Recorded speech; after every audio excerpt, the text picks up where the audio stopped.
పాలనలో మహిళలకు లభిస్తున్నటువంటి ఆత్మగౌరవం ఇదేనా?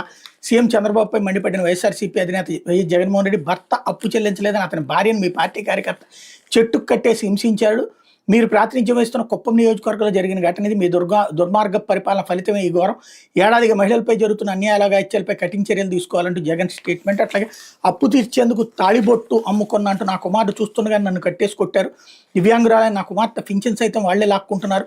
బట్టలు చించేందుకు ప్రయత్నించారు. నా కుమారుడు ఏడుస్తున్నా కనికరించలేదు. కుప్పం ఘటనలో బాధితురాలు శిరీష ఆవేదన అన్నటువంటి హైలైట్ చేశారు. ఇకపోతే అప్పుల బాధతో 3 రైతుల బలవన్మరణం అంటూ ఆరుగాలం కష్టించి పండించిన పంటలు గిట్టుబాటు ధర లేకపోవడంతో తీవ్రంగా నష్టపోయిన 3 రైతులు ఆత్మహత్య చేసుకున్నారు. పల్నాడు జిల్లా తూబాడుకు చెందినటువంటి సిరిబోయిన గోపాలరావు, నాదెండ్లకు చెందిన నాస్యం ఆదినారాయణ పురుగుమంది దాగి బలవన్మరణానికి పాల్పడ్డారు. పల్నాడు జిల్లా కొచ్చెరలో కౌలు రైతు బండి కొండయ్య ఉరివేసుకున్నాడు అన్నటువంటి వార్తని ఇక్కడ ప్రధానంగా హైలైట్ చేశారు. ఇందులో ఆరుగాలం కష్టించి పండించినటువంటి పంటలకు గిట్టుబాటు ధర లేకపోవడంతో నష్టపోయిన పల్నాడు జిల్లాలో 2 రైతులు బలవన్మరణానికి పాల్పడ్డారు.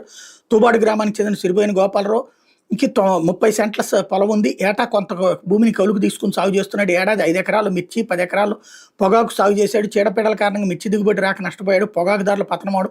కొనేనాదులు లేకపోవడంతో ఇంటి సమీపంలోని పొగాకు నిల్వ చేశాడు. సాగులో సుమారు 20 నుంచి 25 లక్షల వరకు నష్టాలు పాలయ్యాడు. రుణదాతల నుంచి ఒత్తిడి పెరిగింది. సోమవారం పురుగు మందుల దుకాణదారు బాకీ వసూల్లో భాగంగా గోపాలరావు ట్రాక్టర్ను దౌర్జంగా తీసుకెళ్లాడు. దీంతో మరింత కుంగిపోయిన గోపాలరావు సోమవారం తన ద్విచక్ర వాహనంపై ఎటో వెళ్ళిపోయాడు. రాత్రికి ఇంటికి రాకపోవడంతో కుటుంబ సభ్యులు కంగారు పడ్డారు. మంగళవారం ఉదయం పడమర పొలం వెళ్లే డొంక రోడ్లు విగతజీవిగా కనిపించడం తోటి రైతులు కుటుంబ సభ్యులకు సమాచారం ఇచ్చారు. పోలీసులు ఘటనా స్థలాన్ని పరిశీలించారు.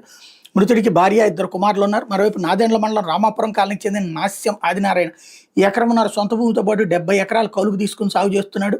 ఈ ఏడాదిలో 70 ఎకరాలు పత్తి, మిర్చి, శనగ, పొగాకు సాగు చేశాడు. పెరిగిన సాగు ఖర్చులు, తగ్గిన దిగుబడులు, ధరల పతనంతో తీవ్రంగా నష్టపోయాడు. 50 నుంచి 60 లక్షల వరకు అప్పులున్న కుటుంబ సభ్యులు తెలిపారు. సోమవారం ద్విచక్ర వాహనంపై పొలాల్లోకి వెళ్లి పురుగుమంది దాగి బలవన్మరణానికి పాల్పడ్డాడు.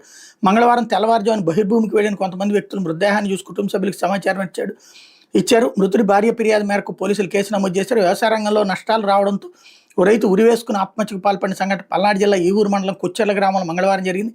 గ్రామానికి చెందిన బండి కొండయ్య 3 ఏళ్లుగా 6 ఎకరాలు కౌలుకు తీసుకుని వ్యవసాయం చేస్తున్నాడు. మిరప, పొగాకు, వరి సాగు చేస్తూ నష్టాల పాలయ్యాడు. సుమారుగా 12 లక్షల అప్పు కావడంతో తీర్చే మార్గం లేక పొలంలోనే ఉరివేసుకుని బలవన్మరణానికి పాల్పడ్డాడు.